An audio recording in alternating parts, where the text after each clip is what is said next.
Welcome to Parodoxical 2024.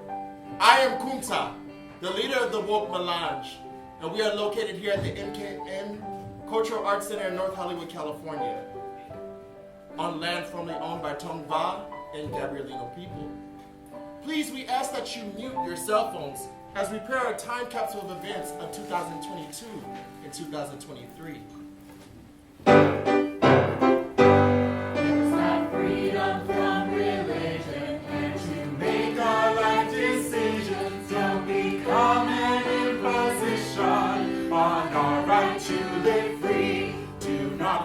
Your old-time tenants through the court or through state senate. Do not try to be a menace to a country that is free. Do not quote from Paul and Silas in an effort to revile us. We will not be shrieking violence in a country that is free.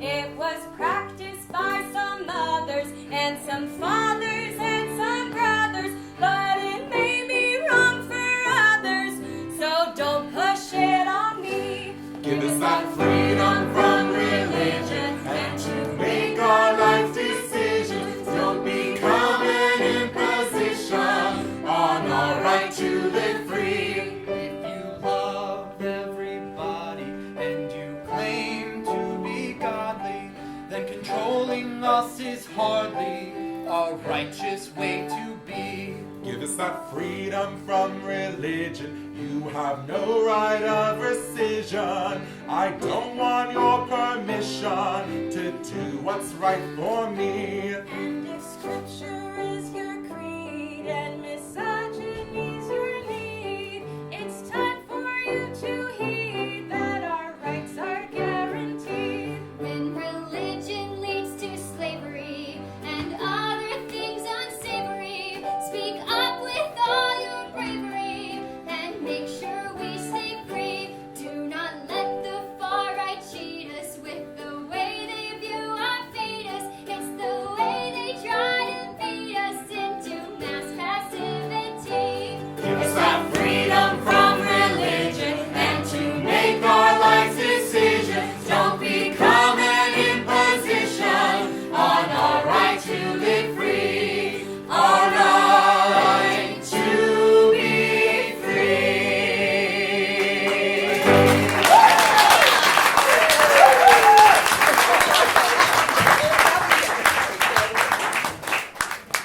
Charles Darwin was a great scientist and sage.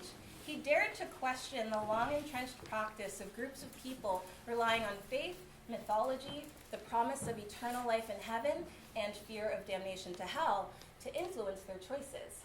Modern America has a rich variety of skeptics, atheists, and believers in a supreme being. Among the believers, a large majority respect the choice of others to believe otherwise.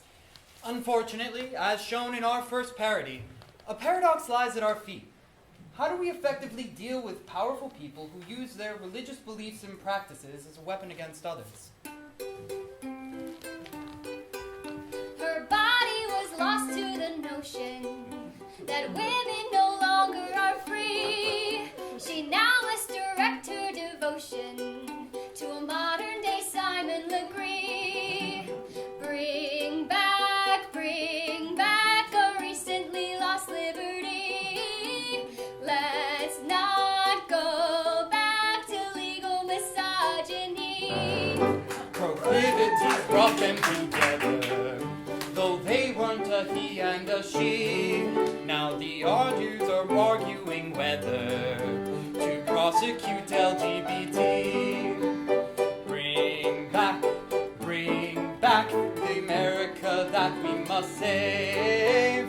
Let's not go back and criminalize sodomy. For centuries many have battled, our good people won many fights, and now we must keep evil factions from rolling back our civil rights. Bring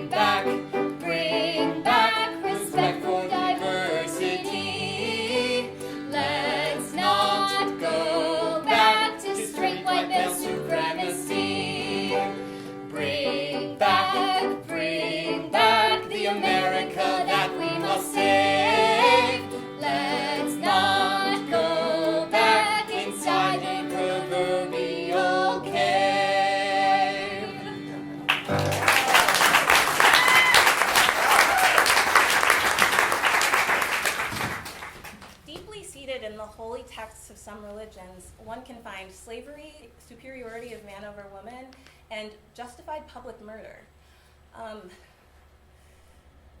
Picture if the majority of Americans were okay with this type of religious dogma remaining in practice now and in the future.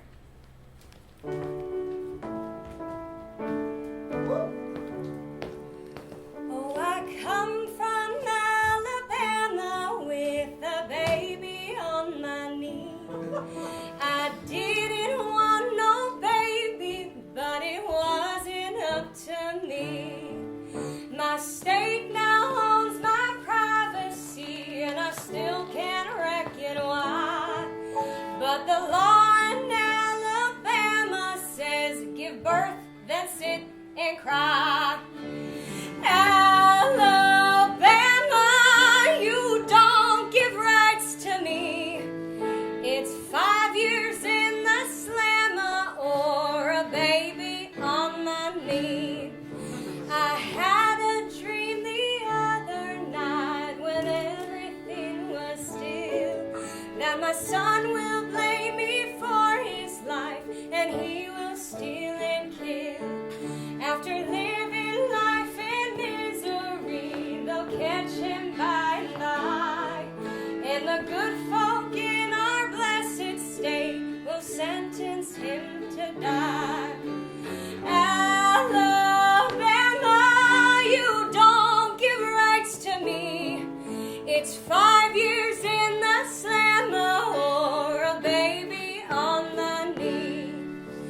I had a dream the other night that I will leave the South and find a state where freedom lives and women can be proud. And when I will not find it, I will go and die. And me and my own people will not have a place to survive. Alabama,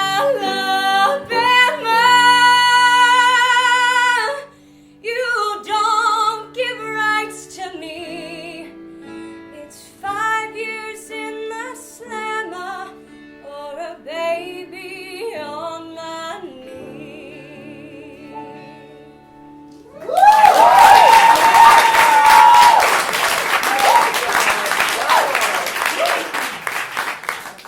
A glaring biblical passage encouraging man to dominate woman can be found in 1 Timothy 2:11 through 2:14. And I quote, "Let the woman learn silence in all subjection, but I suffer not to let her teach to usurp authority over the man. For Adam was first formed, then Eve. And Adam was not deceived, but the woman being deceived was in transgression." End quote. Sadly, adherence to the fundamentalist notion that ingrained prejudice against women is holy can lead to a domestic nightmare, as seen in our next parody.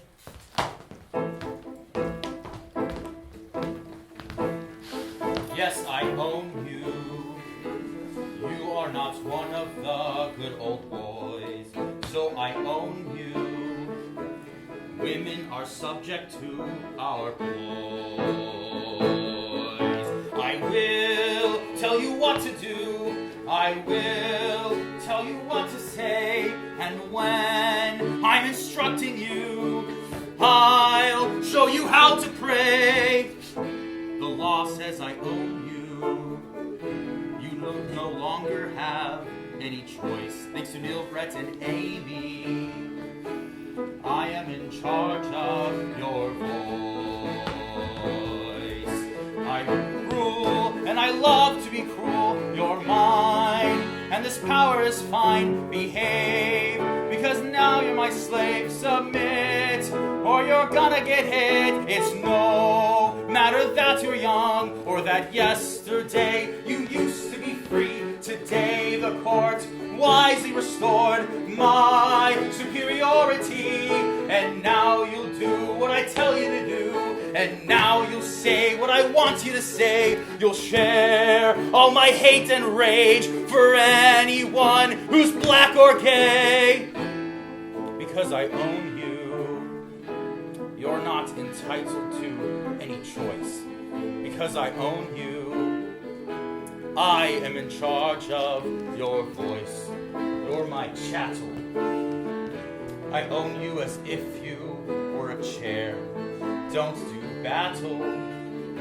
If you get pregnant, I will not care. I rule, and I love to be cruel. You're mine, and this power is fine. Behave, because now you're my slave. Submit, or you're gonna get hit. I own you. I own you. I own you.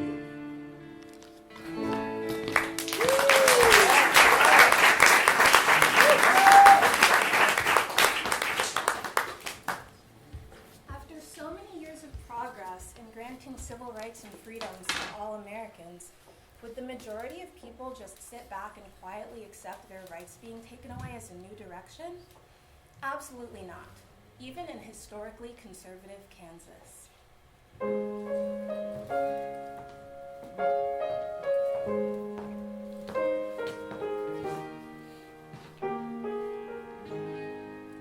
Kansas has spoken like the first dawning, women not broken like a frail bird.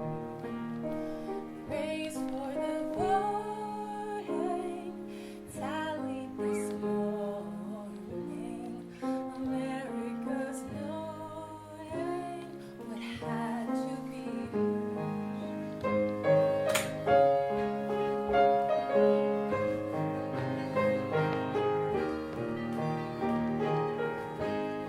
Speak our rights to call as hearts do not harden. Thanks to the true call of freedom at last. Praise be the sweetness of our garden, sprung in completeness where resounded last.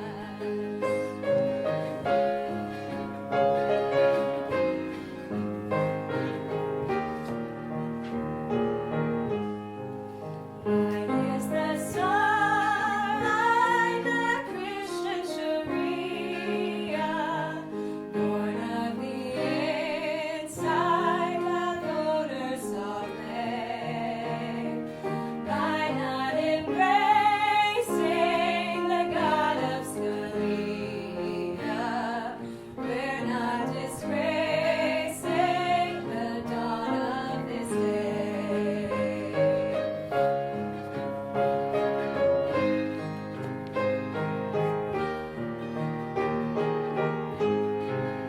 Kansas has spoken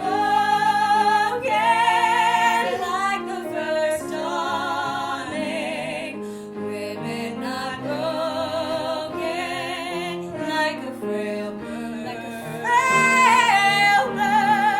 Praise for the voting tallied this morning. America's noting what had to be heard.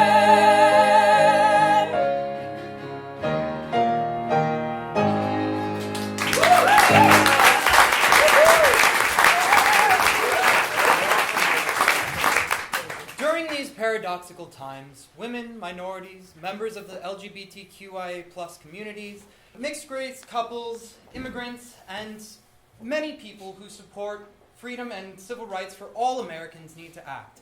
We must convince unfriendly leaders to change their ways or elect new leaders. Through our music and narrative, we encourage all good people to vote for candidates who share our goals. Hey Judas, you blew it back. Took a sad turn to make them lesser, forgetting that you once had a heart. Why must you start to be their oppressor? Hey, Judas, stop this charade. You are paid to think clear and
take these sad girls and make them better. Remember that kindness isn't a sin. Then we'll begin to make it better, better, better, better, better. Na na na na na na na na na na. Hey Judas. Na na na na na na. Na na na na, hey Judas. Na na na na na na. Na na na na, hey Judas. Na na na na na na. Na na na, hey Judas.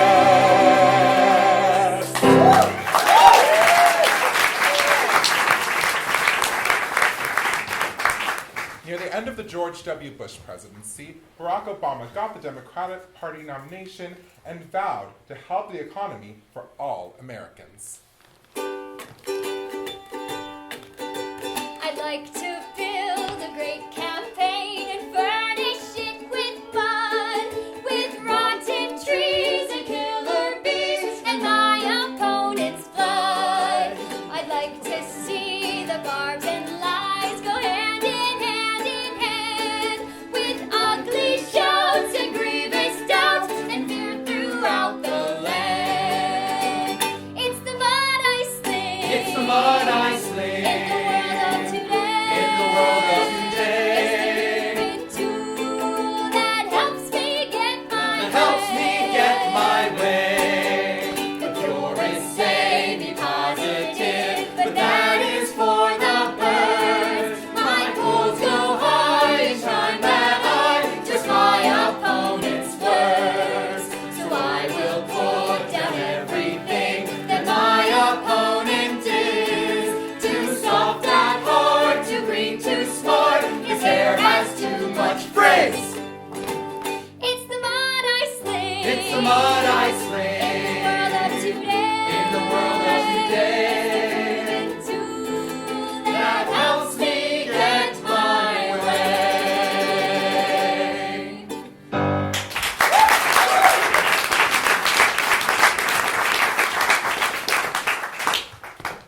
In 2016, Donald Trump was able to convince the Republican Party that he could create a coalition of Christian fundamentalists, rural whites, and people who disliked minorities and immigrants, and convince them all on the notion that America had lost its greatness.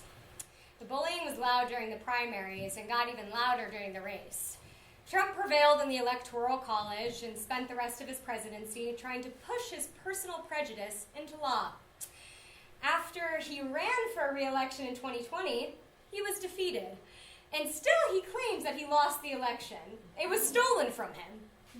So what do we do with someone like this? How do they live with themselves? Perhaps they sing themselves to sleep with a song like this.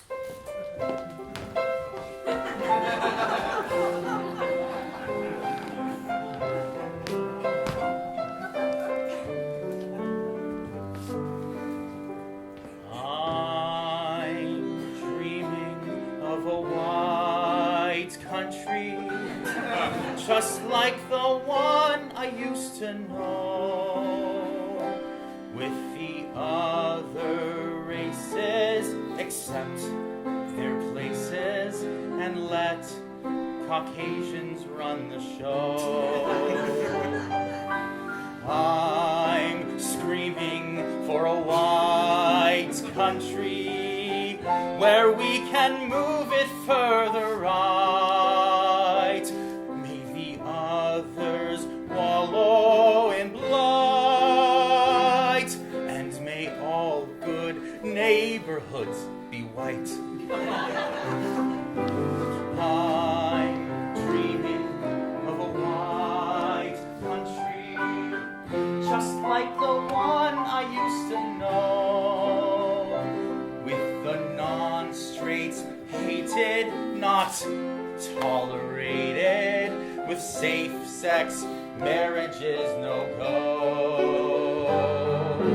I'm screaming for a white country where women never get to choose. May the ways of Muslims and Jews not be heard above our Christian views.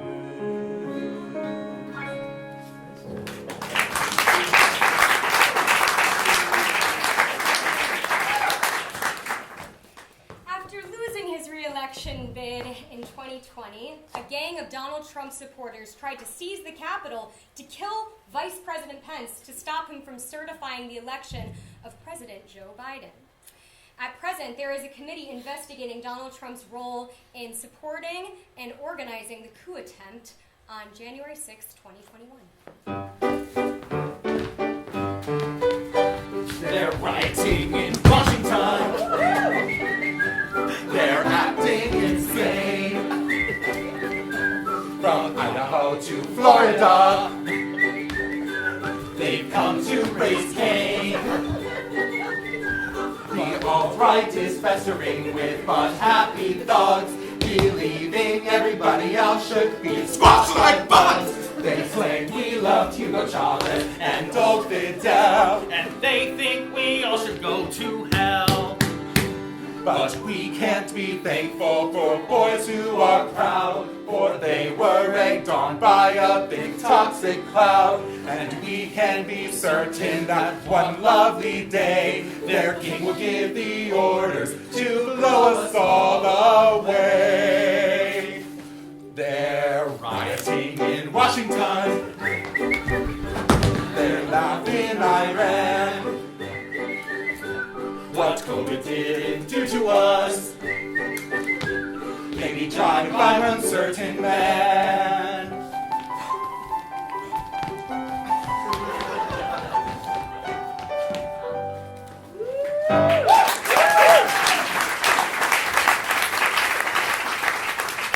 On August 12, 2022, the FBI entered Donald Trump's residence in Mar-a-Lago and seized boxes of secret files that had not been returned to the National Archives as required by law.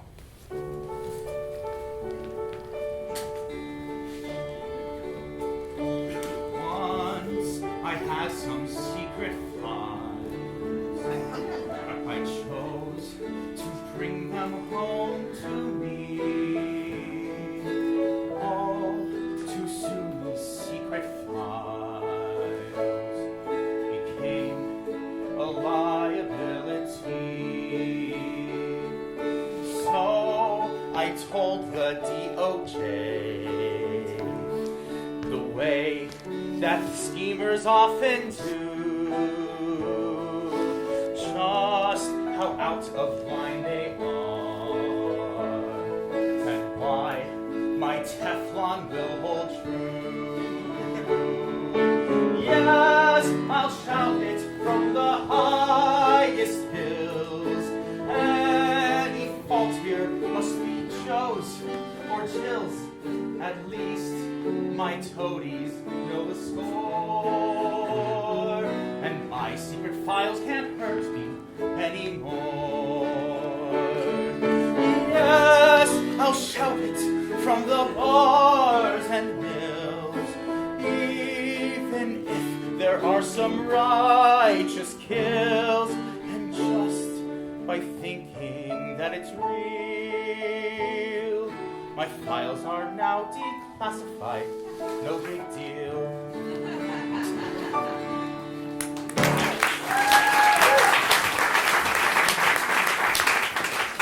So, here we are in a country founded and evolved on lofty principles, yet a very vocal minority of Americans would like to live in a theocracy, autocracy, or a form of dictatorship where certain groups of people have power over others.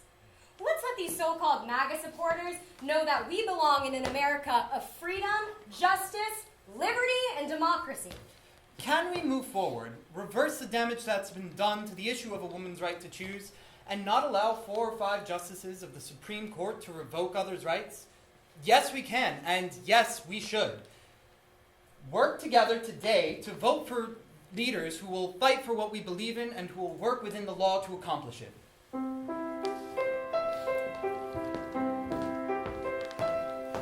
Right now, because of you, I'm forced to face a dreadful burden. My friends, they're hurting too. Without our rights, life is less certain. I've lived so many years and traveled well on freedom's highway, but now I beg of you, let me live my way.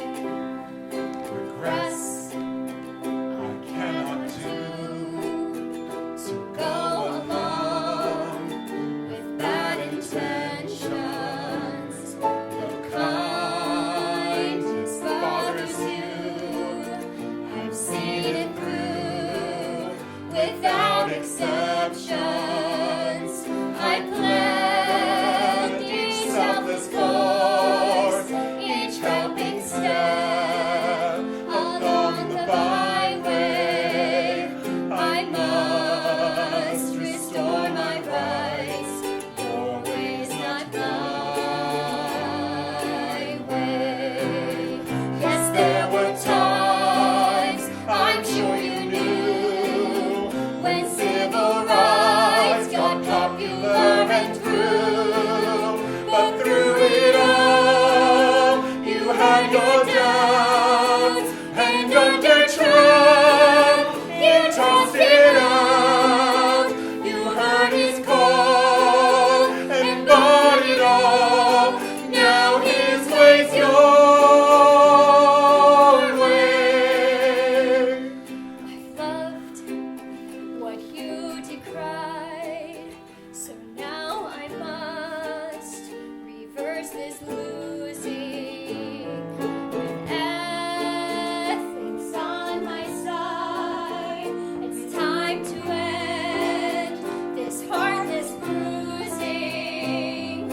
I'll work within the law, and may I say, not in a sly way, and vote you out the door. Your way's not my way. What is a land? What has it got?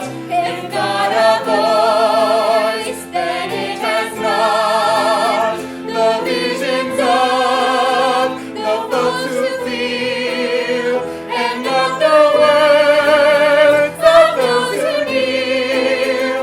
My record state, I fought your hate. Your way's not my way.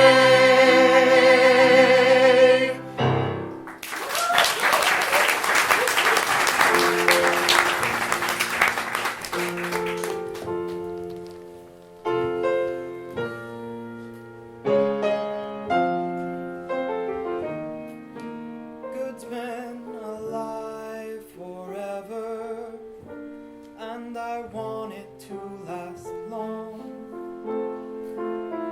I need us all to pull together to create this harmonious song. We'll right the wrongs that made the whole world see how much we value our democracy. We'll right the wrongs that made too many cry. We'll right the wrongs, we'll right the wrongs. Virtue lies deep within us, and it prompts us to be bold. Now when I look at the kind and the wise, I see young folks who learn from the old. We'll and made the whole world see how much we treasure our liberty. We'll right the wrongs that made too many cry. We'll right the wrongs, we'll right the wrongs. Oh, freedom fills our heart, so now's the time to start. To take away the rights that they don't approve of. Oh, freedom makes a dance, so give it another chance. It's for me, it's for you, it's for me, it's for me. This is our liberty. We'll right the wrongs that make the whole world see. And we will get it done through unity. We'll right the wrongs that make so many cry. We'll right the wrongs, we'll right the wrongs. We'll right the wrongs, we will do it, we will right the wrongs. We'll right the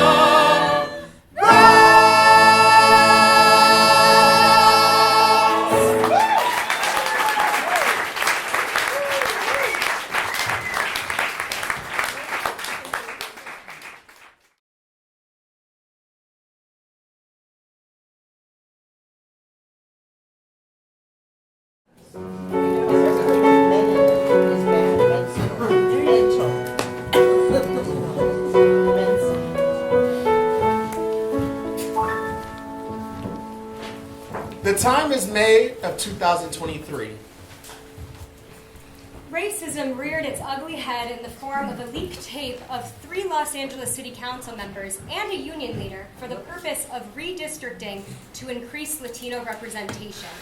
Disparaging remarks were made by all about Jews, Armenian Americans, African Americans, and Mexican Americans with ancestry in the state of Oaxaca.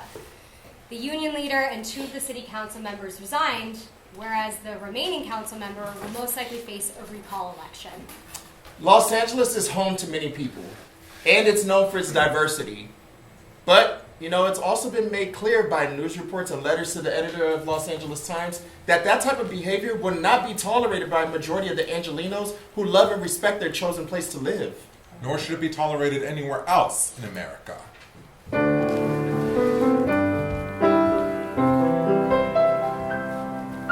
Somewhere in our rainbow,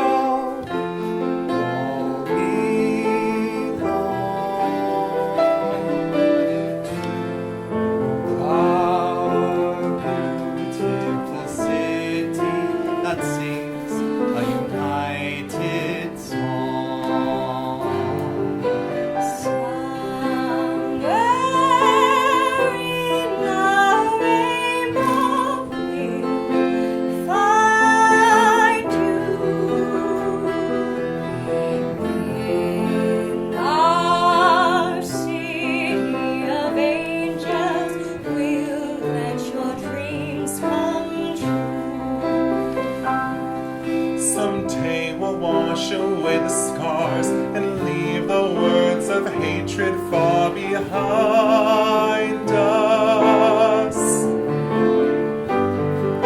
Where tribal slurs will melt away and harmony will always stay. That's where you'll find us. Somewhere in our rainbow flies the dove.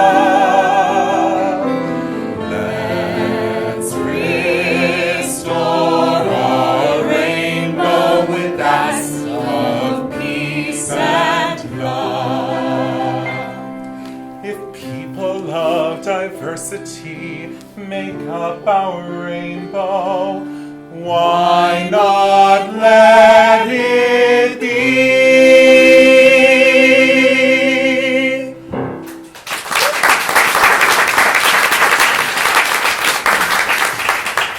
In 2022, Ron DeSantis campaigned on an anti-choice, anti-gay, anti-objective view of history, and anti-immigrant platform, and won re-election as governor of the state of Florida.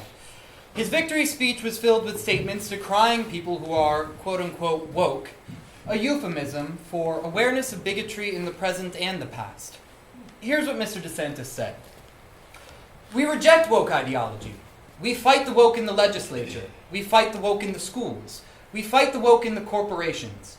We will never, ever surrender to the woke mob. Florida is where woke goes to die. So, what does wokeness or awareness of past and present inequities cause? In theory, awareness should always be a good thing and a possibility to take potentially good action. In practice, it has the potential opportunity for a right-wing candidate to appeal to bigots. Equating wokeness with hatred of America, causing straight white people to feel ashamed, plants the seeds for a negative advertising blitz against an educated opponent. In today's constantly changing political society, there's a strong possibility that Ron DeSantis could be the new Republican presidential nominee in the future. Anybody who doesn't agree with the narrow thinking of Donald Trump and Ron DeSantis and other minions have seen so much suffering already. We must vote to protect all and liberty and justice for all.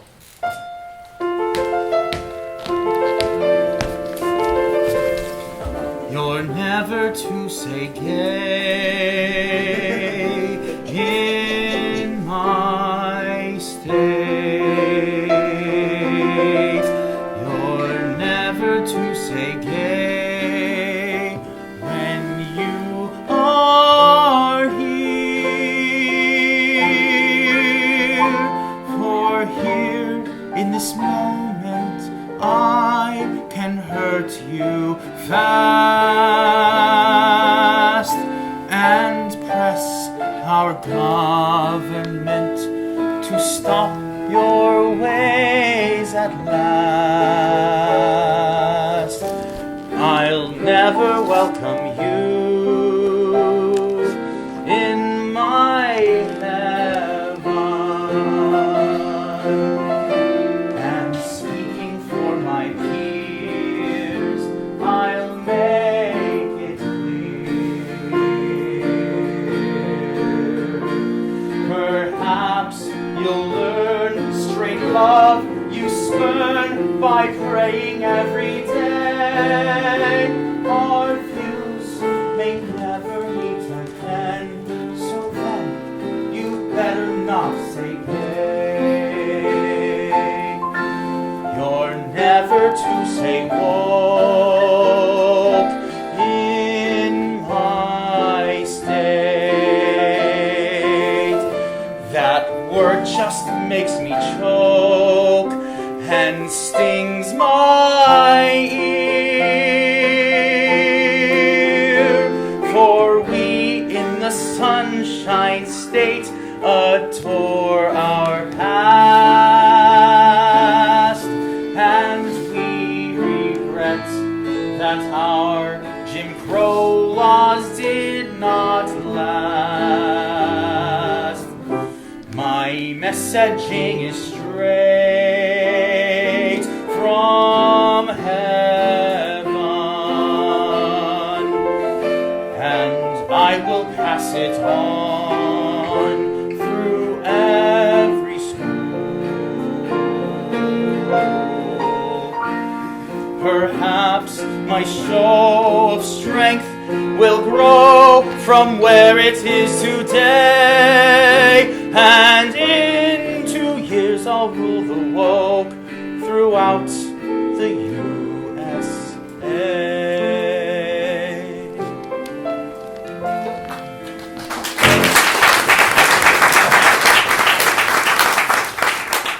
In 2022, there were 35 senatorial elections, 36 gubernatorial elections, and 435 elections for members of U.S. Congress. Based on results in recent years, many pundits predicted that the party holding the presidency would be pummeled in the midterm elections. Of course, the Republicans are nominating candidates who promote the idea that the 2020 election was stolen from Donald Trump. And then these candidates are advocates for limiting the rights of women, minorities, and LGBT couples, etc. Fortunately for the majority of Americans, The slate of MAGA candidates lost the senatorial races in the swing states, punctuated by Mehmet Oz in Pennsylvania and Herschel Walker in Georgia. Going into the 2022 senatorial elections, there were 48 Democrats, 2 independents who caucused with the Democrats, and 50 Republicans. Democratic Vice President Kamala Harris cast the tie-breaking vote 26 times. As the senatorial election results came in, Republicans soon abandoned all hope of a big red wave. The Republican Party did make some gains in the House of Representatives.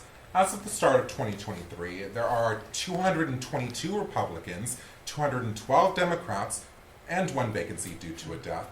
It may be noted that George Santos, a newly elected Republican to New York Congressional District 3, I know, recently admitted to misrepresenting his education, work history, and his ancestry. On May 10th, the shiftiness hit the fan when he was taken into custody on a 13-count indictment. Red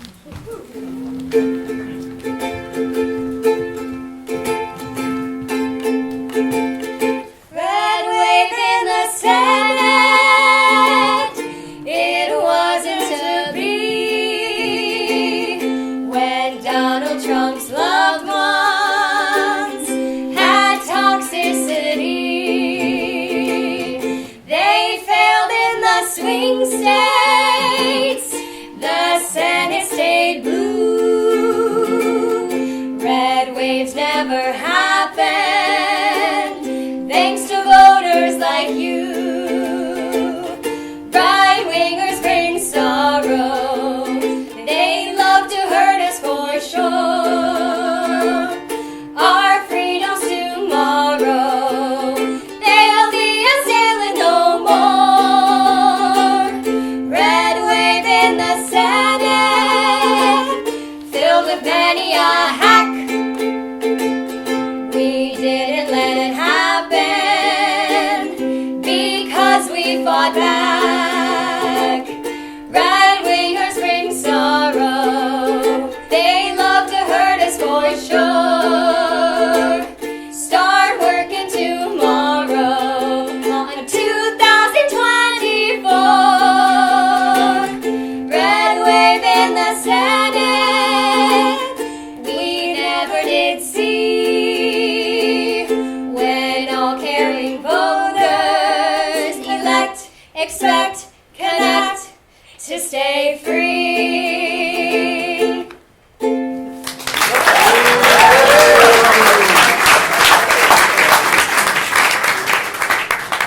There was a January article in the Los Angeles Times about librarians in high schools and public libraries who felt threatened by angry parents and townspeople for not banning books. Some of those books had topics about race or LGBTQIA topics.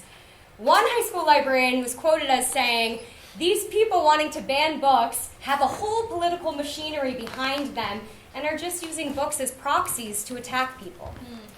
In rational families, parents sit down with their kids to discuss what kind of library books are age appropriate.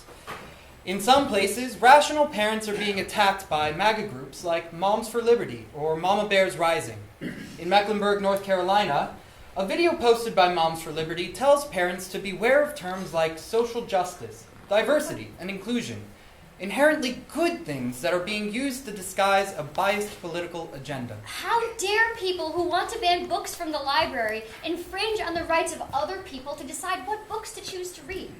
And worse yet, how worse could it get for kids of middle school or high school if their parents were to adopt the ways of right-wing extremists and ban books out of xenophobia? You think it's harmless prose? What this good Christian knows? It'll get you in its clutch. You better not look or touch. Poison reading, poison reading.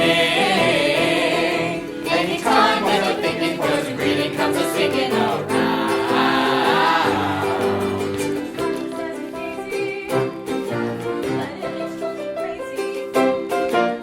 Makes me people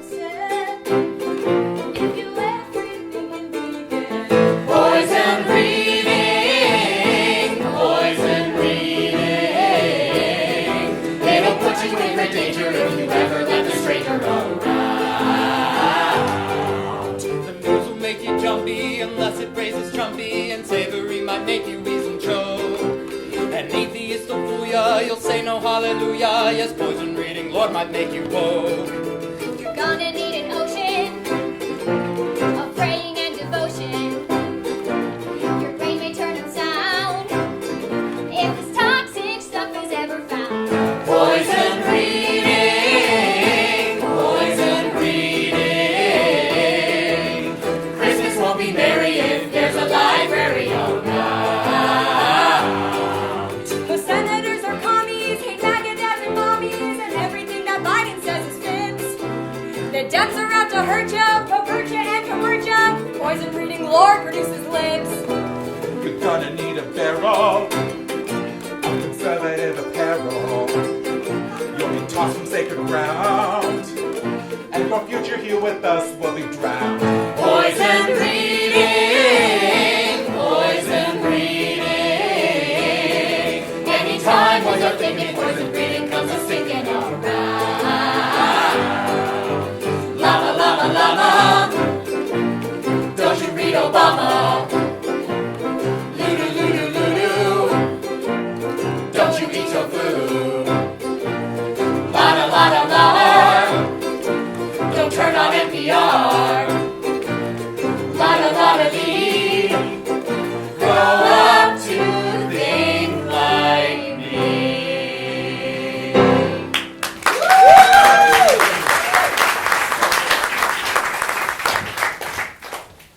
Today in March of 2024, most people in America feel divided. Yet we, the members of the woke melange, believe that we can lead people in a direction towards unity. What do you think, Harvey? For many years, Republicans have used smear campaigns against their Democratic opponents to trick voters into thinking that Democrats are not patriotic Americans. For example, in a Fox News interview during the 2022 Nevada senatorial race, Adam Luxalt accused his Democratic opponent of supporting crime, rioting, not standing up for police, educating school students with falsehoods, and being a radical leftist.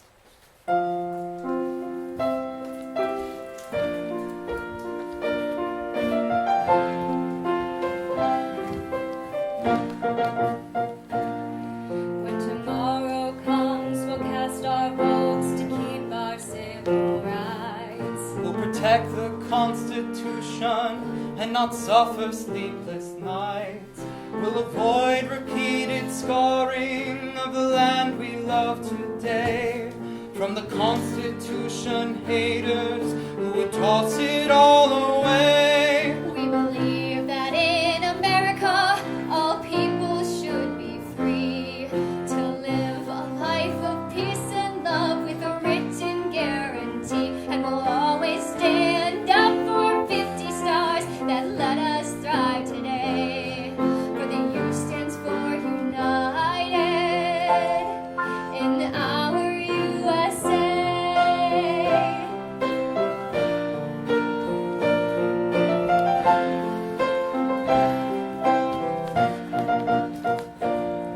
From the state of Minnesota to New York and Tennessee, we must rid ourselves of the haters that love nooses on a tree. From the followers of Alex Jones to the followers of Ye, there's a risk to our American heart, and it's time we clearly say, In America, all people should be free to live a life of peace and love for a written guarantee. And we'll always stand up for 50 stars that let us thrive today. Vote to keep the Constitution, 'cause the U stands for United in our USA.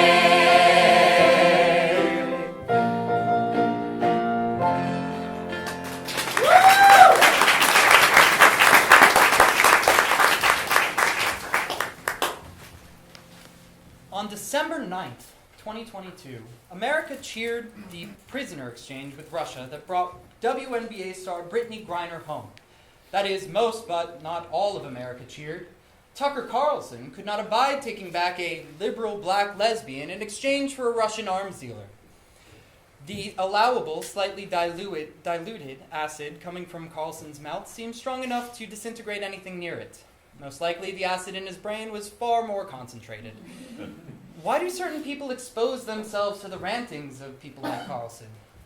What does make America great again mean to those who listen intently to and vote for bigots? Perhaps it's a fairy tale notion that the open practice of bigotry can recreate the America of 1950.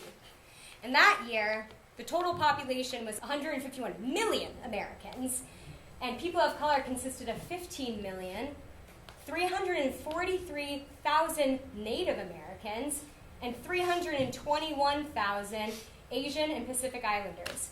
LGBTQI people were still in the closet. Schools were segregated. Racially mixed couples were rare in most states and illegal in others. Norman Rockwell was at the height of his career painting mostly white all-American families. Bigotry is not a time machine back to the America of 1950. There is no upside for the perpetrator or for the victim. It's a lose-lose to waste time listening to people like Tucker Carlson, or a waste of money to support any candidate that he likes. It's an insult to decent Americans. Breaking news of April 24th. Fox News Media and Tucker Carlson has agreed to part ways. Nothing could be finer than to send that Brittany Griner in the morning. Nothing could be greater than to tell the world I hate her every morning. In my Fox News glory, while my tonsils roar, hear the gruesome story, I long to shout once more.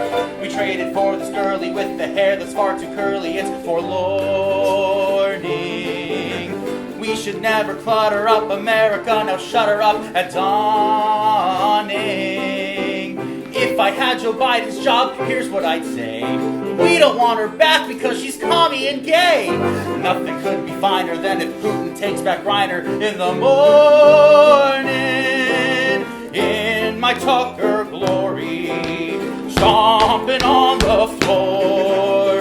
Every Griner story makes me want to puke once more. We traded for this girlie with the hair that's far too curly, it's forlorning. We should never clutter up America, now shut her up at dawning. If I had Aladdin's lamp just once in my life, I'd hurt every lesbian along with their wife. Nothing could be finer than to send back Brittany Griner in the morning.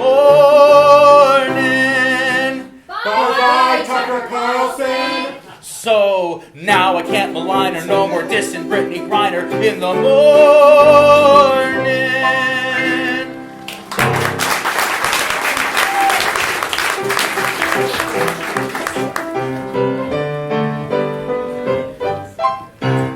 Threats to democracy in America exist today. Beginning with the revocation of Roe v. Wade by the Supreme Court in 2022, there exists a clear and present danger to any other right that displeases appointed officials and elected politicians.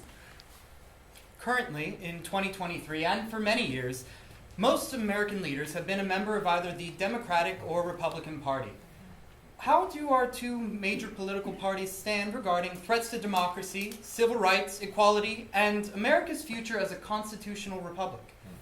At the start of 2023, the Democratic National Committee, or DNC, posted this wording on its website. They said, Democrats believe in ensuring fairness in American society to all Americans. We believe that healthcare is a right, our diversity is our strength, and democracy is worth defending. Democrats across the country are fighting hard to build a better America, and they're fighting for this by supporting lower working class families and investing in the middle class. Democrats are dedicated to ensuring a safer and more just future for all Americans. At the start of 2023, the Republican National Committee, or RNC, used this wording on their website. Republicans believe in liberty, economic prosperity, preserving American values and traditions, and restoring the American dream for every citizen of this great nation. As a party, we support policies that seek to achieve those dreams. We are working to preserve America's greatness for our children and grandchildren. As the left attempts to destroy our nation and way of life, the Republican Party is standing in the breach to protect those. Well, reading between the lines, the Democratic Party is supposed to advocate for things like equality and respect for all of its people, while the Republicans are supposed to advocate for something a little more traditional like inequality and discrimination. Well, in any other case, the attack language of the left trying to destroy America and standing in the breach is the antithesis in moving a direction forward. At the end of 2022, there were over 49 million verified registered Democrats, over 39 million verified registered Republicans, and an estimate of 39 million to 49 million independents and other political parties. Part of understanding the paradox of America's minority of people who favor attacking the rights of the majority lies in looking at the statements made by the coalition of factions within today's Republican Party. Ronald Reagan's trickle-down economics exacerbated the rich-get-richer economic policies. Televangelist Pat Robertson declared his candidacy for president in 1988, firmly implanting the faction of fundamental Christians in the GOP. And Donald Trump's affinity for bigots, negativity towards the press, disregard for the Constitution, and constant lying caused another fundamental faction. And that's where QAnon comes in. According to Wikipedia, QAnon is an American conspiracy theory that originated in 2017. It centers on fabricated claims made by an individual or individuals known as Q. Its core theory, now get this, is that a cabal of satanic, cannibalistic, child sexual abusers conspired against Donald Trump. QAnon believers think that Democrats, Hollywood actors, high-ranking government officials, business tycoons, and medical experts are all a part of this cabal. Yeah, that's not the case. I can say that. But here we are today, and they are still trying to perpetuate the age-old myth of blood libel. Yes, it is frightening because it inspires real people to commit real crimes. On December 14th, 2022, a man attacked Nancy Pelosi's husband in their home with a hammer, hoping to commit a political assassination. Allowing one's mind to be poisoned by purveyors of raw hatred only helps the people who want to turn America into a mosh pit.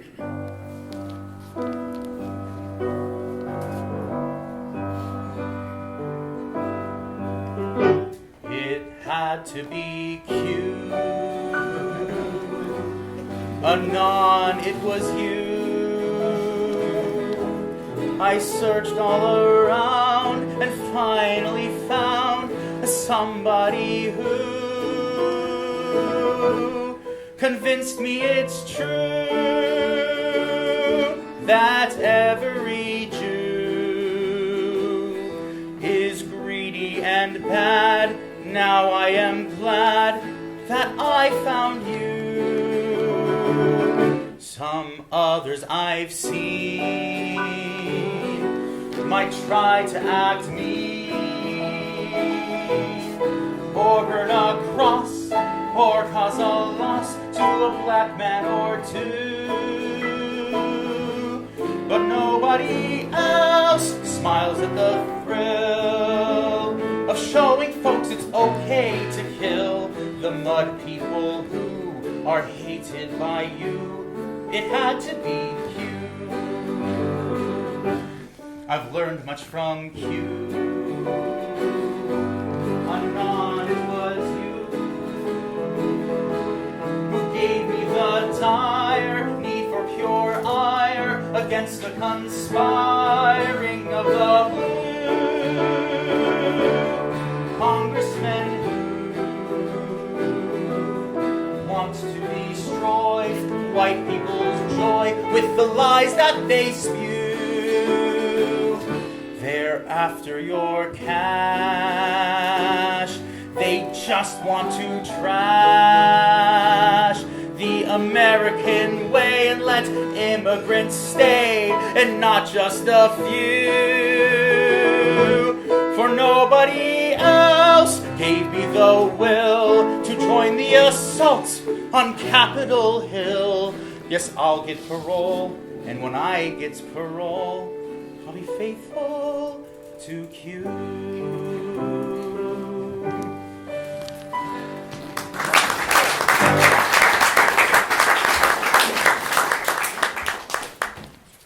Immigration and the path to U.S. citizenship has been a mainstay in America since its foundation. The Statue of Liberty symbolizes the fact that we live next to a golden door and accept all peoples from different countries to be a part of it. Starting in the 1950s, immigration from Mexico, other Spanish-speaking countries, and Asia caught the eyes of Caucasian leadership who feared that the percentage of non-white Americans was getting uncomfortably high. Believers in diversity support immigration, while believers in limiting racial minority groups advocate for stopping from it. These attempts to find a reconciliation between Democrats and Republicans on matters of immigration policy has led to the passing of the football from Eisenhower to Kennedy to Johnson to Nixon to Ford to Carter to Reagan to Bush to Clinton to the other Bush to Obama, resulting in many fumbles. Finally, in 2012, Obama issued an executive order called DACA, which is an acronym that stands for Deferred Action for Childhood Arrivals. It allowed children to get deferrals, 2-year periods of deferrals from deportation and eligibility for work permits. It was expanded in 2014, and then Donald Trump tried unsuccessfully to rescind it in 2017, and then Joe Biden reinstated it in 2021. What will happen in 2023? Some leaders will laud the contributions that DACA recipients made and push for a real immigration policy. Other leaders will scream that their America is being destroyed by dangerous foreigners, in language not becoming of this narrative. Meanwhile, the DACA recipients, also known as Dreamers, will remain in limbo, hoping that a majority of American leadership will see fit to lift the lamp once again.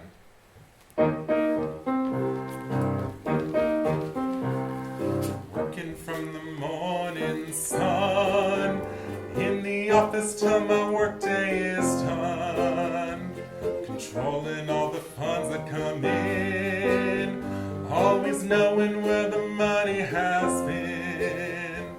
I'm working thanks to DACA today. I'm a corporate CPA.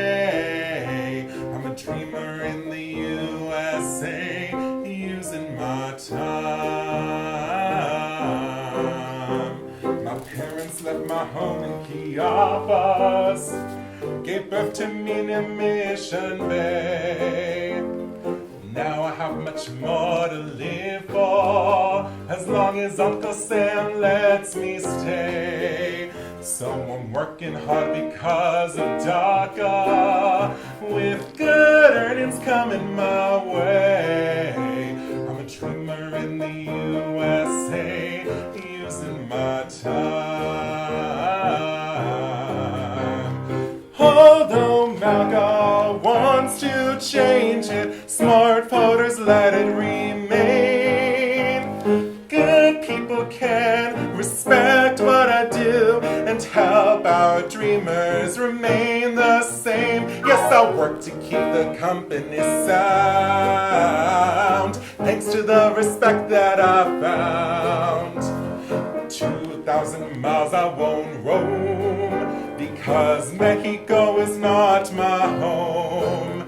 Now I'm working thanks to DACA today. I know Americans do I pray. I'm a dreamer in the USA, using my time. Save DACA. Save DACA. Save DACA.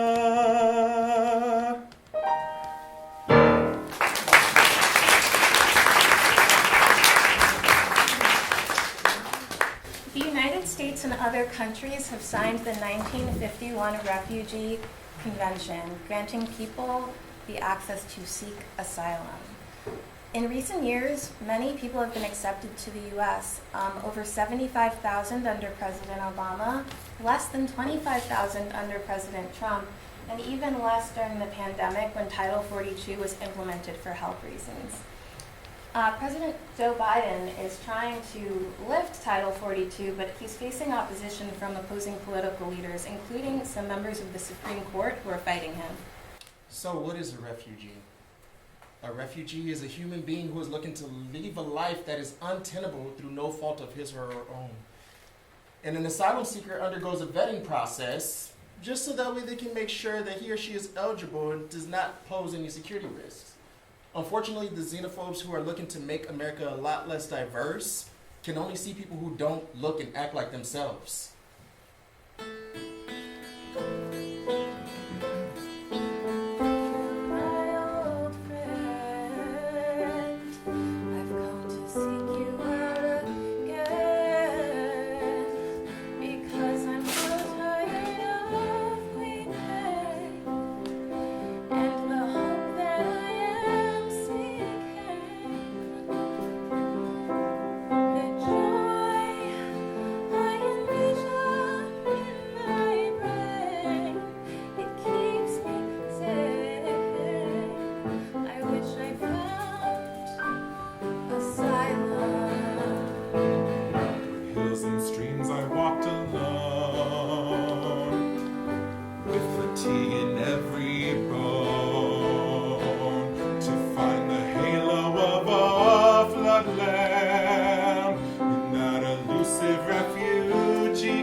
The 1939 movie Mr. Smith Goes to Washington is ranked as the 5th most inspirational of all time by the American Film Institute. It was written by Sidney Buchman and Miles Connolly, directed by Frank Capra, and it starred James Stewart as a U.S. senator being pressured to put the interests of a corrupt business above the interests of an American people. Yeah. One of his most iconic speeches to his fellow senators was this: just get up off the ground. That's all I ask of you. Just get up there like that Lady Liberty on top of the Capitol Dome. That lady that stands for liberty. And look at the country through her eyes. And I'm sure you won't just see scenery, but you'll see the whole parade of what man's carved out for himself after centuries of fighting. Fighting for something more than just jungle law. Fighting for the right to stand on your own 2 feet, free and decent, the way that we were created. no matter your race, color, or creed. Let's stay together, yeah, yeah, yeah. You're one just like I am. Let's grow together right away, then we'll get a lot more done. Be a people helping team. Why don't we find our common dream together? Whoa, whoa, whoa, whoa. Let's work together for everyone. People have the right to share. Respect every freedom every day, everywhere and everywhere. They don't look or think like you. You must remember that they're human too. Together.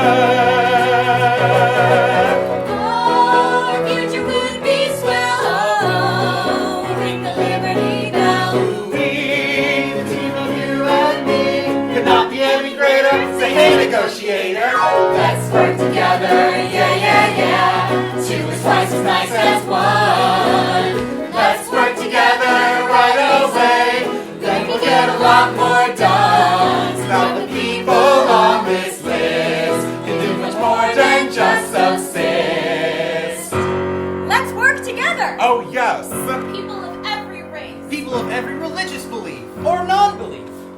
Or the physically handicapped. Or the mentally handicapped. People who are ill in any way. People of different political preferences. People whose loved ones were killed or injured by violent criminals. Or rogue police officers, and on and on. Okay, we get the picture. Look or think like you. We must remember that they're human too. Together.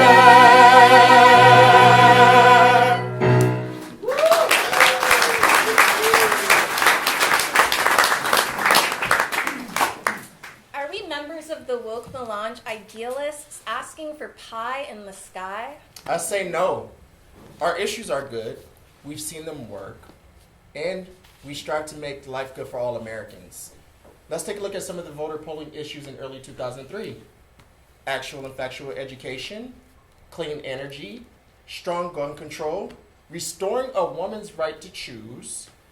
Let's see, what else? Fair and adequate policing, and protecting all from discrimination.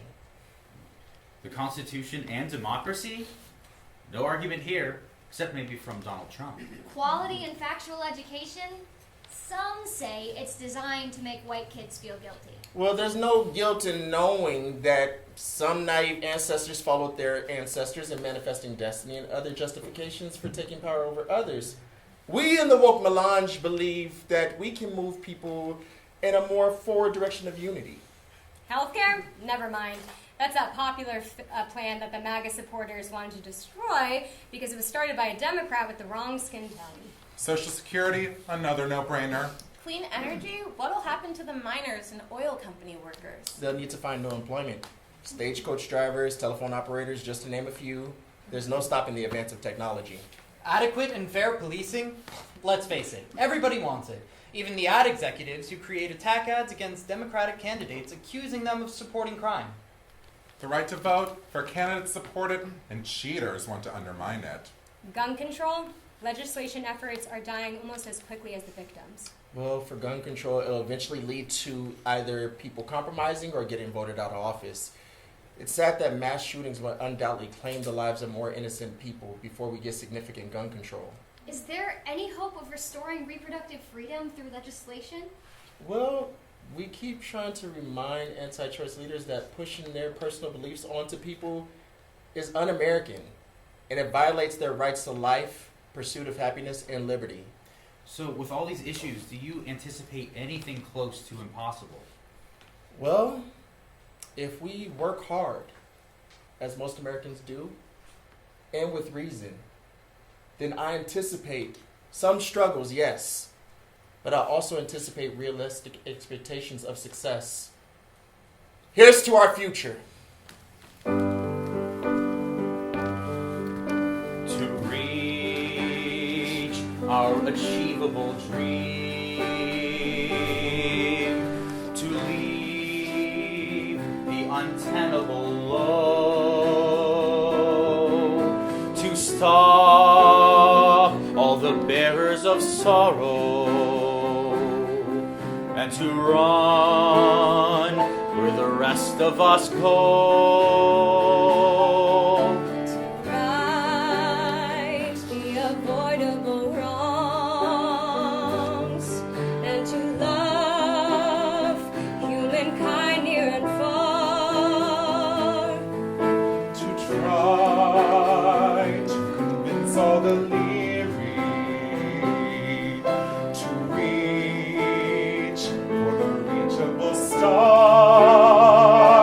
This is our quest to soar to that star, to always move forward, no matter how far. With our sights on our art, any less would have lost.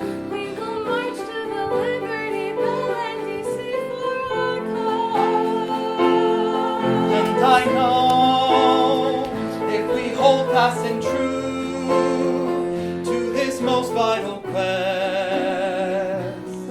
that our land will be peaceful and calm when it's led by the best.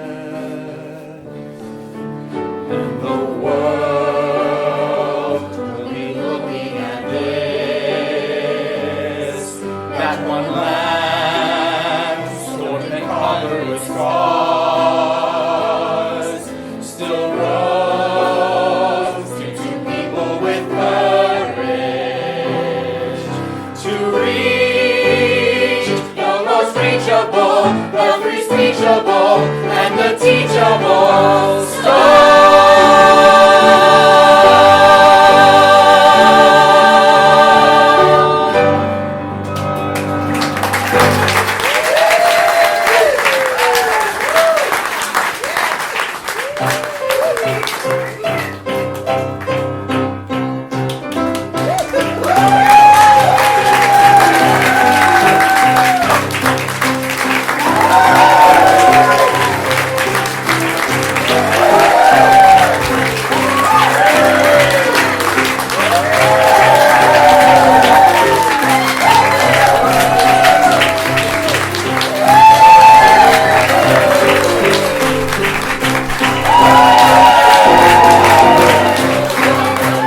Shouting down the street, Billy, Billy, ring to bend an hour by the beat. Row, row, row your boat, shout it on the boat. Billy, Billy, ring to keep the up the judges look. Row, row, row your boat, shout it on the pond. Billy, Billy, ring to keep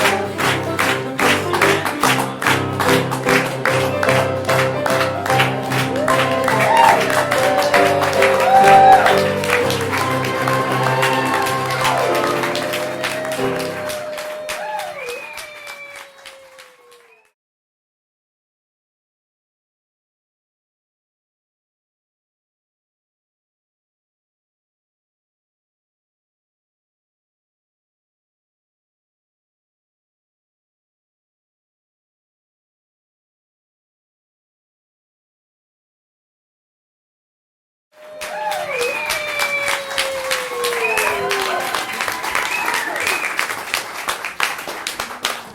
Thank you for coming. We're going to have a talk back that we invite you to stay. Okay? This is an extra bonus treat. Everyone, Alan.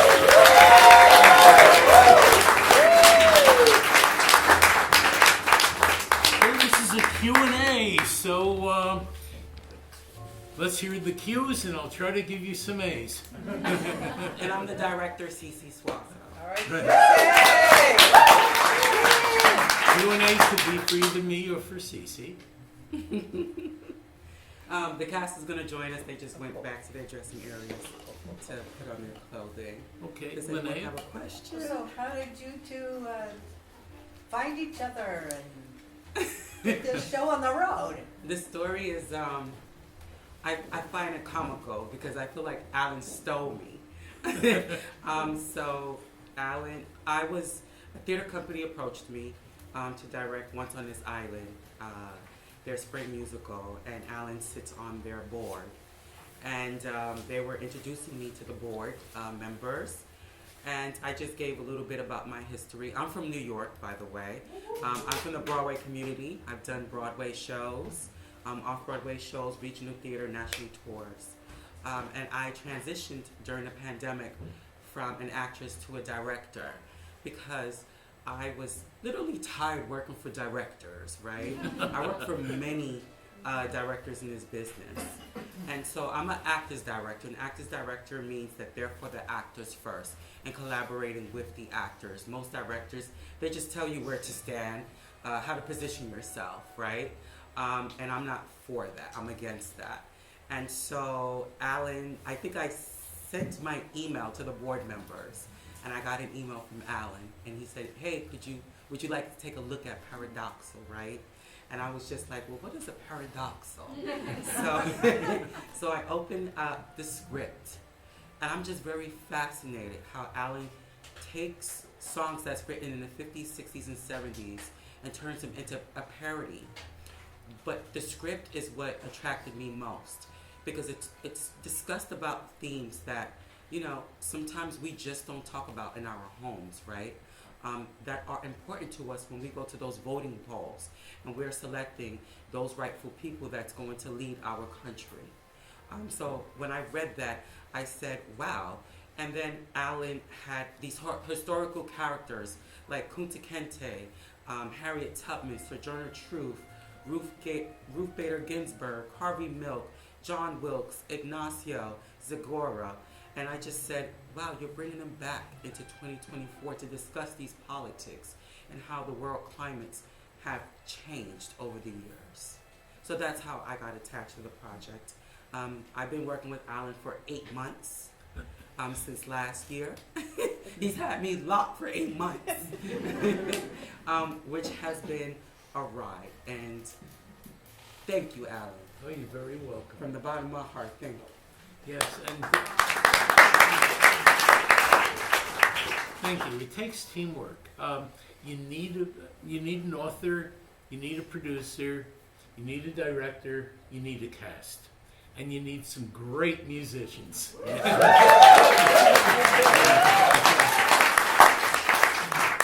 So, you know, I knew that this was kind of unique, that traditional theater didn't always take this direction. But then again, I look back on the past at other times when something totally different hit theaters.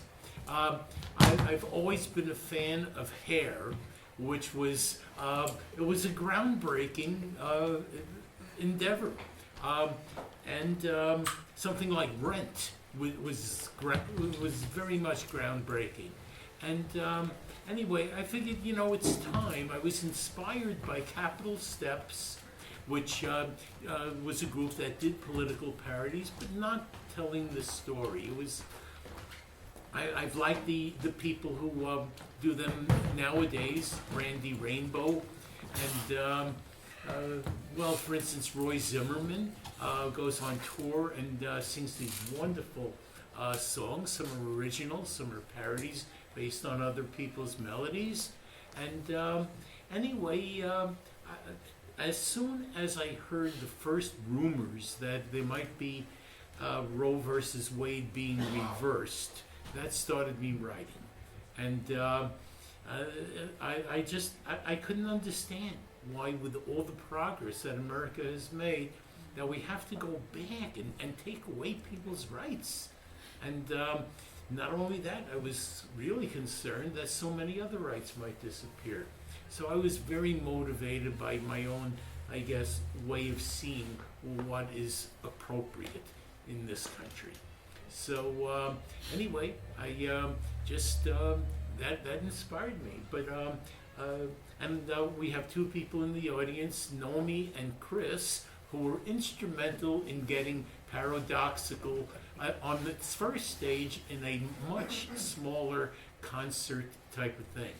And yet what you did helped everybody here, because they were able to look at the videos from the Santa Monica Playhouse, where you did some wonderful work in establishing what it was. But it needed more. I felt it needs expansion. from a concert into a full musical show. What you gave us was, I want to say, the platform. Right. And thank you for that. You gave me the platform to build, right? And one thing I was able to build with this cast, and we were able to build together. It's a collaborative effort, right? As a director, sometimes, you just tell them, hey, this is how it goes. But everyone, from Charles to Ethan to Idella to Dion to Avery to Chris to Toby, all added elements into the direction, into the creativity of this. And one thing that it's very authentic, this cast. They all knew each other prior. They all worked with each other, right? So that was a great thing, because when you work with casts that don't know each other, it's like, okay, the chemistry, the interaction, it takes time. But they all came into this knowing each other. Avery, Ethan, and Charles were in Rent together. And Toby, did you work? I think There's nobody here that I've worked with before. Okay. Well, Toby said they did She work. said, I'm solo VIP. But I think it was the weeks spent, the hard work that everyone had put into the room, right? And I also want everyone to know that Charles and Avery came later in the rehearsal process, and they were able to pick up the music that quickly. Yeah.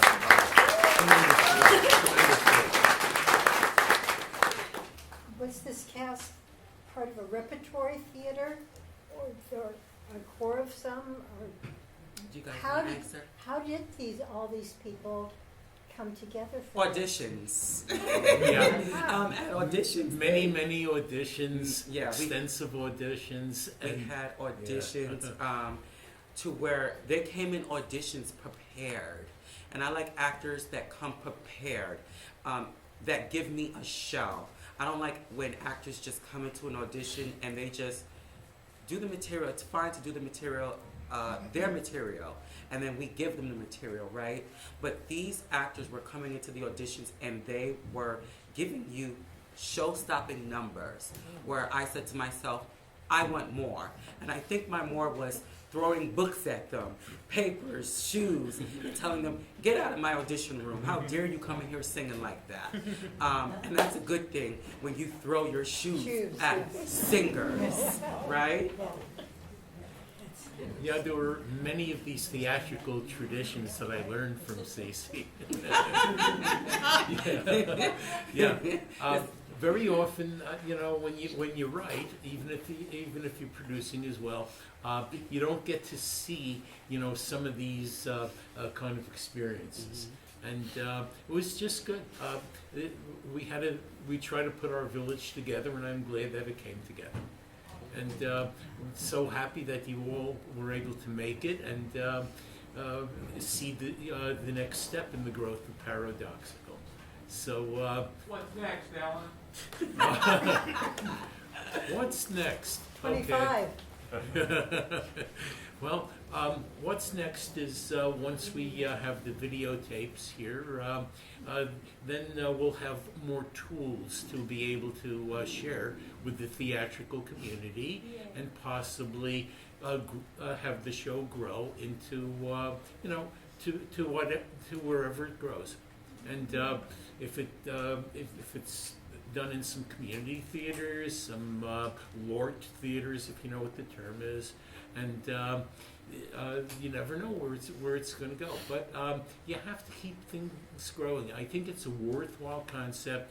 I think that a lot of theater goers, and I think our country needs to have these stories told.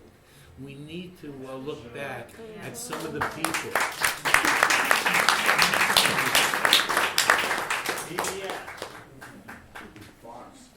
Yeah. Alan, what about the time capsule? Oh, the time capsule. Excellent question. Okay, Mitch. The time capsule, of course, it's a show. It's not a real time capsule. We don't have a way of storing this show on the cloud yet. But anyway, the whole idea is that I'm thinking about how are people 50 years from now going to look back at this period of time? When they read some of the things that happened, how can they understand the whole idea that, again, civil rights growing, and then whoops, it slides back. And so it tries to give a little insight, which I'm hoping that maybe in real life, future generations will see some of the mistakes that were done in the 2020s, and of course starting in 2016, and then look back and say, we don't want this to happen to us. We want to just keep moving forward. We don't need to slide back. So that's what the time capsule is about.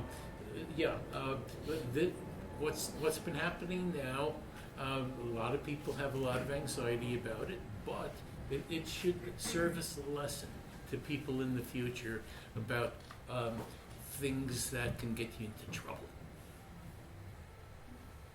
Yeah, you have a lot of material to work with right now, don't you? Oh, yes. I have a comment, and it's not really a question, it's just one thing that I was pleasantly surprised with, one thing I enjoyed, and if anybody wants to comment, or if you want to agree with me or disagree, I was struck by the different levels the parodies achieved. In other words, something like this, like a parody or a satire, it can be all one level, it can be all angry. Mm-hmm. And if it's all bad, if every song's that, then it can just almost seem like a rally. Or it could be all poking fun. And then you have another level. Or it could just be sad, or it could just seem like a concert. But by mixing it up, and maybe you didn't do this consciously, but by having it hit different levels, I got more passion out of it. I didn't know what to expect. I thought it might be, okay, it's going to be really angry, it's going to be preaching to one level, it's just going to be that. But it was actually several different things. And I was actually more moved because it felt like a little bit mixed up, and it wasn't just a repetitive thing. And that's kind of, I don't know if you agree that that's hard to do, but I've seen things like this where it kind of comes across that way, and yours didn't, and I enjoyed that. Thank you very much. I do appreciate it. It's something I very consciously wanted to achieve. And I can't have every song where somebody is wearing a toupee and a MAGA hat. I mean, it serves its purpose, but you're right. I think it would be very uninteresting. It's like good theater has its moments of drama. It has its comic relief, and there's a lot to that. And yes, I definitely wanted to blend different types of songs, different moods, and again, we had a cast that was able to carry it out. And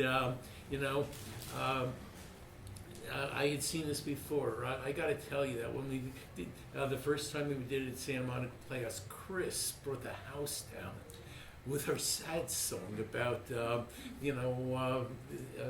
asylum, and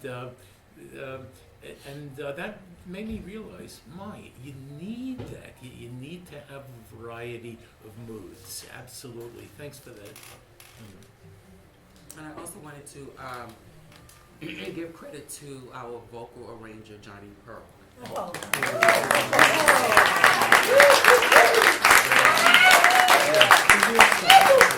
Johnny Pearl, also Toby, who is just a phenomenal triple threat. Who worked? You ain't seen me dance, Cecil. I wouldn't say nothing about me being a triple threat. Well, musically inclined, right? That's very musically inclined and has a really good ear for sound and pitch and instruments, along with Johnny, that gave everyone equally vocal parts, right? And at every rehearsal, we always had, vocal warm-ups for them to make sure that they did fairly well in the rehearsal room and on stage, right? So I think that is equally important when you're creating something as Parodoxical, that you have the best team, and, we have the best team on this. Yeah, okay, let's say, I think Val. Well, as you already mentioned, the different moods within all the songs, but what I liked a lot about it, and seeing the one before this one, is how the songs started off And one song led to the next. It was very tight, cohesive, brought together with a distinct subject matter. And it just made it progress to the end of the show that, hey, wow, maybe there's hope. Oh, thank you.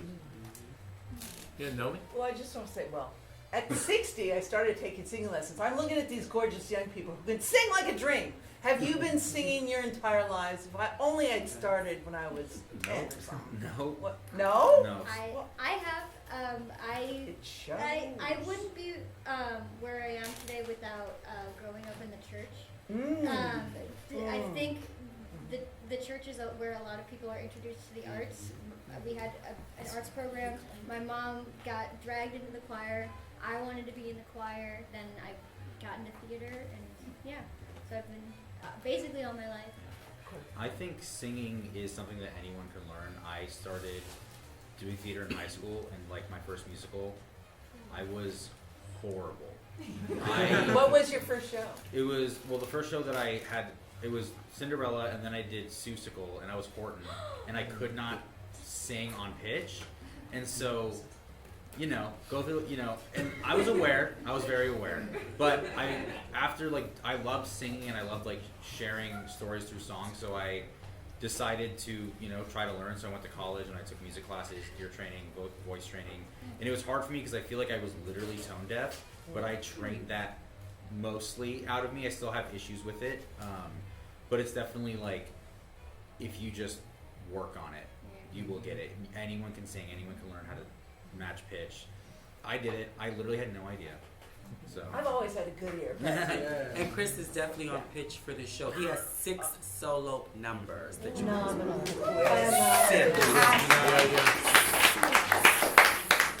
Thank you. Yeah, I've been a singer my whole life. When I was 3, I proudly stated to my entire family that I would be the first singing waitress at McDonald's. Thank you. There's still time. Yeah, there's still time. Yeah, I've been singing my whole life. Beyonce's my cousin. No, I'm kidding. No, I did sing in the church. I didn't sing in this number just because I didn't feel comfortable with singing in this song. I'm very insecure about singing, but I do sing for church from time to time. I've been singing my whole life. This is my first musical in a long time, but I sing a lot of folk music, so it was definitely interesting figuring that out and navigating, remembering how to belt and everything. But yeah, it's definitely been my passion for a long time. Yeah, similar to Avery, I've been just one of those kids who grew up singing and then, you know, through like high school and college was able to hone it and really turn like just a general love of music and singing into something that I can really just find a lot of passion and drive in. Also been singing my whole life. He's like, I didn't know nothing else. Yeah. Well, this one with your movements and your flipping over and, you know, and the other ones who are pulling them up and all. The choreography. That was They did that. They came into rehearsals with stunts. And I said, Alan, do we have insurance that's going to cover this? We have injuries. So I think at the top of, you know, the rehearsals and dress, it was, we have lift and fight call to make sure that, you know, the safety for the performers. Yeah, and what inspired that, though still Cece forgot to give herself credit for the fact that she suggested that they look at some old clips of the Three Stooges when they do that particular song, and they just took it to the max. Yes. Right here. Well, not a question, a comment. So this kind of staging, there's no real props. You know what I mean? There's like one level, there's no real scenery. Cece, you did an awesome job of creating. Oh my God! Oh my God! Thank you for coming. Oh, yeah. Creating patterns, creating thank motion, you. the way you lined them up, so we had the tall, the short, the tall, the short. The variety of the voices to create. It was. I came today to find out. Okay, so what is she going to do with this girl? You nailed it. Okay,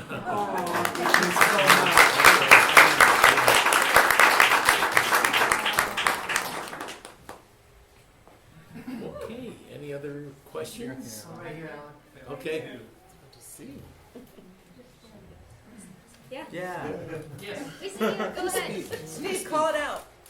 I just wanted to say that I love the whole show, but I think that what I may have enjoyed the most was what I called the Three Stooges number. And that's taking a lot of risks, doing that kind of physical choreography, and you did it so well. I would love to see more of that. We're available for Totally work. Thank you very much. And I'm glad they decided to do it on the rioting in Washington and not on the asylum. Asylum was so moving. Thank you. Yeah. Yeah. On a Sometimes. lighter note, I like the bit with the ukulele. Ukulele power! It's just, with one comment, there's one person missing, Jim, he's our trio, his sister's in town. He would have loved this. I feel bad that he missed it because, from the level we took it to where it ended up, it's just mind-blowing. It was so exciting. And it was just so polished and perfect. I just loved it. Unbelievable. Loved all your performances. Yeah, and Jim was very good at playing the villain also. Yes. He was the star of Yes, I Own You. Stage reading. Yeah. I also want to give a special thank you to our costumer, Summer. If you can join us, where are you, Summer? Summer.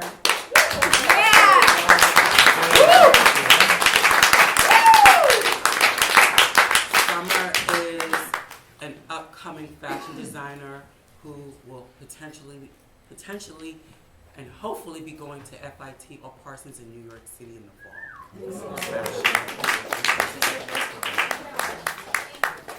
You rock. Yeah. If there's no questions, thank you all for coming. Stay dry and stay warm. Right.